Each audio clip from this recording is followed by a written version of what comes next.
A family curse can reach across generations.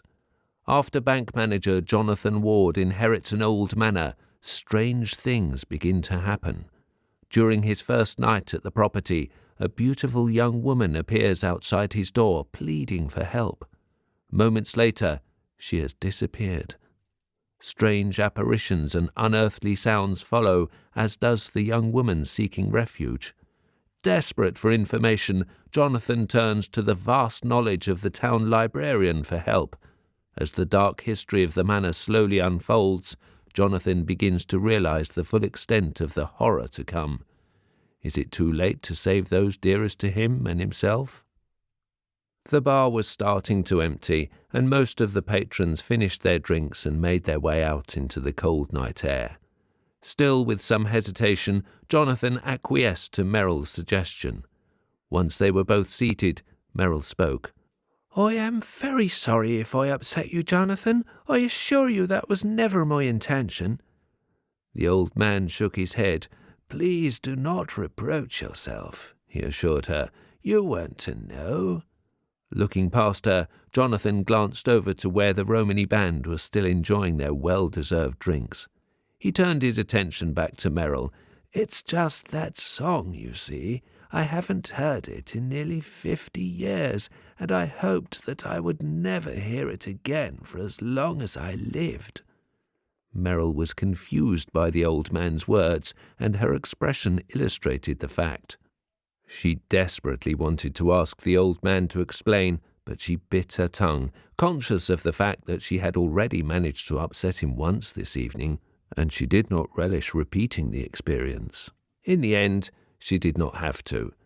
The old man could see the bemusement etched into Merrill's face, and that, combined with the kindness she had shown him, gave him the courage to face up to something which had haunted him for most of his adult life.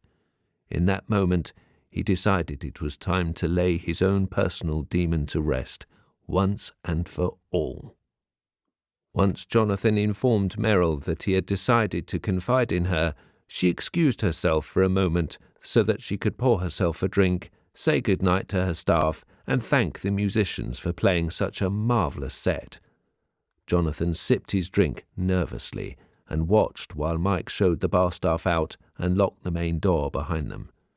The band finished their drinks and walked over to the bar to leave their empty glasses. As Merrill showed them to the door, Jonathan called out to the lead singer, "Young lady." He stood up to catch her attention. "I was wondering if I might have a quick word with you before you leave." The girl smiled and walked over to the old man's table, closely followed by the rest of the band. "Yes," she said cheerfully. "What can I do for you?"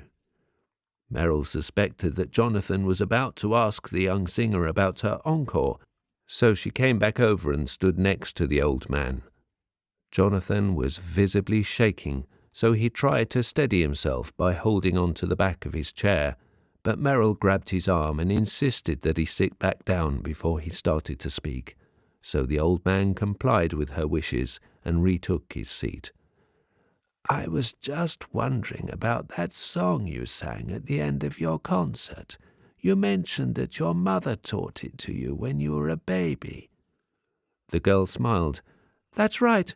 It's a bit of a staple amongst the Romany clan, as it's usually the first song we're ever taught.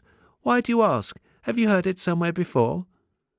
Jonathan rubbed his hands together as if to ward off the night cold, when in truth it was still quite warm in the bar, and a log fire which Mike had been replenishing throughout the evening was still blazing away across the room. As he opened his mouth to answer, the words caught in his throat.